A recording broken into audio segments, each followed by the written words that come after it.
just for a moment, everyone.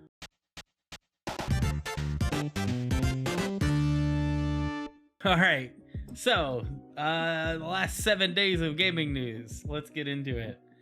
The things, a lot was announced or talked about like yesterday and today. I got a couple stories from the weekend, and then one from last week that I didn't get to cover.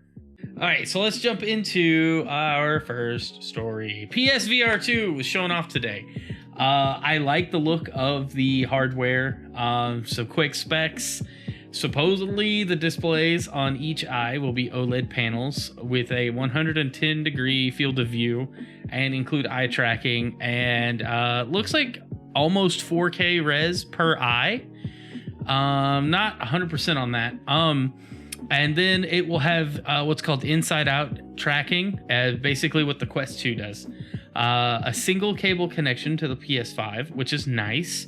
And then this hardware also includes airflow vents to avoid eye fog, which is a problem if you've played with any VR headset for any meaningful amount of time and gotten like warm.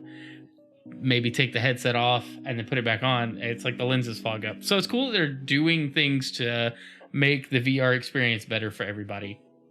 It looks like the controllers are very improved. Although if you look at the screenshot up here, I can't help but think of the old Sony Ericsson logo for like their phones.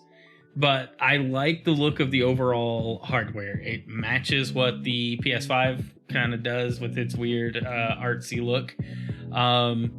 The thing that I'm concerned about with that headband, though, is doesn't appear to be like a vertical strap or a long strap to go from like the headband, like the forehead piece, to the back. And so I'm hoping it's really stable. And then audio. I don't know. I didn't play much of the original PlayStation VR. I tried it out a couple of times, but I'm hoping that if it does have integrated speakers, that they are good. The Quest 2 does it pretty well, but there's not like a high res option unless you plug in headphones, in which case, yes, you can have all that resolution you want. But it looks cool nonetheless. Looking forward to hearing more about PSVR 2 and maybe seeing more on that Horizon Zero Dawn game coming to the VR. So we'll see what that is, what that's like. And then I don't know if Sony's announced this, but I'd like to see what VR1 titles might do, if they're backwards compatible or not.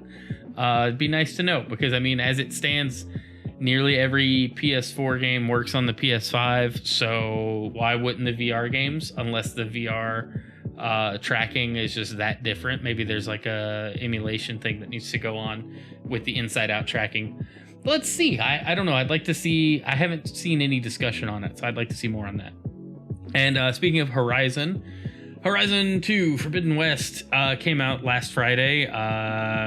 Huge launch in the UK charts, debuted at #1. It looks like it was the second biggest PS5 game launch after Miles Morales, and that's really cool because this franchise has been really good with its first game, and now they're expanding it. And, you know, we've got the VR title coming out, we've got this sequel. Hopefully more's to come. I'm really excited. I don't have a PlayStation to play this on at all, but I'm looking to get a PlayStation 5 at some point this year, so I can eventually pick this game up and check it out. I love the first one. The story just sucked me right in. The gameplay was fun. Had a lot of fun with it. This looks to be more of the same, and I'm here for it once I get a PlayStation. Another cool thing that I saw today was that Guerrilla Games said that they delayed the release of the game to avoid developer crunch, which we will always give a shout out to here on the channel, because anything to make developer lives easier as far as work-life balance goes, I'm all for. Crunch is never good on the employees, and it usually just makes people resent their workplace. So really awesome that they did that. Good move on Guerrilla and Sony, I guess, to some degree. Okay, so we also got Street Fighter 6 announced. And I'm not a big Street Fighter fan, but this is an announcement of an announcement. We got a small teaser, and this logo I'm just not feeling it. People have pulled it up on Adobe stock. You could get this same logo for around $80. I get big Rainbow Six vibes, especially Rainbow Six Siege vibes from this. Like, it just has a weird feel to it. And I can't put my finger on like one specific thing, but the package as a whole is very generic for the Street Fighter brand, and it's just lacking some character that Street Fighter is usually known for. It's just a logo. They did show in the teaser Ryu. It looks a little more, I don't know if I'd say realistic, but it looks like they're moving away from like the crazy art style they did back in Street Fighter 4, and then 5. I don't even remember, honestly. But I really like the look of Street Fighter 4, and that was when I kind of got into Street Fighter for a bit. But yeah, Street Fighter 6. It's weird. Super Mario RPG. This was a story from last week that I didn't get to cover, but or I don't know if I did. I'm pretty sure I didn't.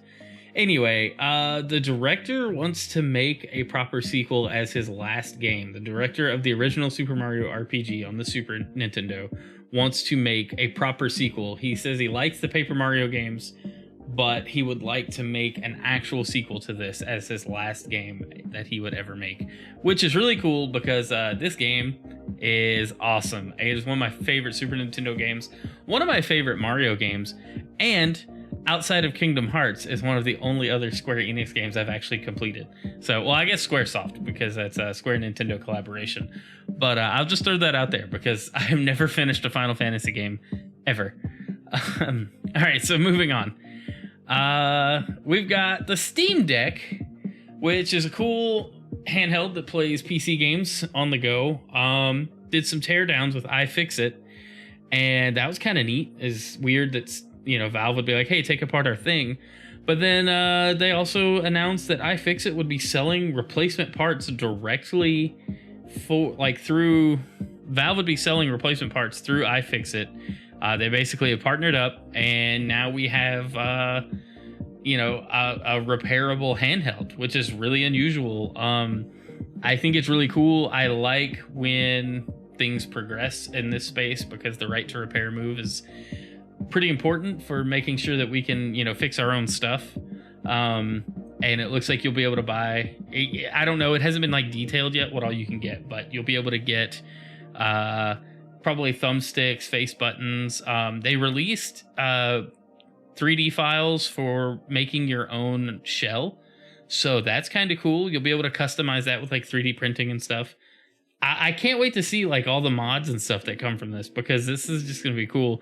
So far, the Steam Deck looks pretty legit. It's getting more and more games added to its compatibility list like every week, I think. I haven't kept up with that side of it, but the hardware seems pretty legit. So it's pretty cool. And then also, talking about Valve and Steam, I know it looks like a Square going to Steam, but Bethesda, who is now owned by Microsoft, they have a launcher that came out a few years ago that I don't know that many people actually used. I've never installed it, but I don't own that many Bethesda games. Bethesda said they're retiring the launcher app and moving everyone's account contents over to Steam starting in April. You'll be able to move your game licenses and wallet balance over to Steam, and that's that. Like, that's, it's weird, but they're hoping, I guess, have this all wrapped up in May. If you do use the Bethesda launcher on PC, obviously, good luck. I don't know. I didn't see a whole lot of details other than this is coming around April, and they hope to get all that done by then. Good luck. It's cool.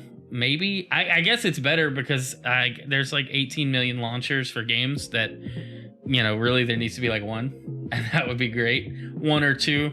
I don't know. I just don't like having to have like, 4 different apps installed to just browse a game library. I think that's where GOG Galaxy really comes in, where you can like merge like some of your Steam and other game libraries into that, and then it just launches that app to kick off your game if it needs to. Pretty cool alternative. But yeah, that does it for the gaming news. So It's that time where we apologize to the Twitch chat. If you're watching this on YouTube, be sure to like, follow, comment. Let me know what you think about the PSVR2 and if you're going to be picking it up.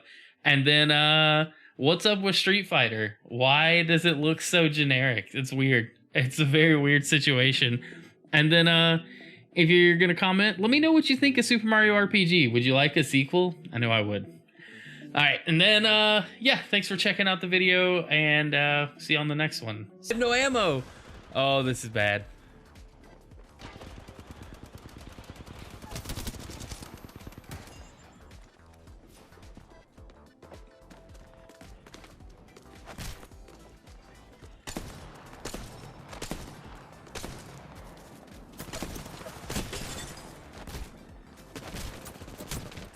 See ya. Oh, I pushed him off the map. No!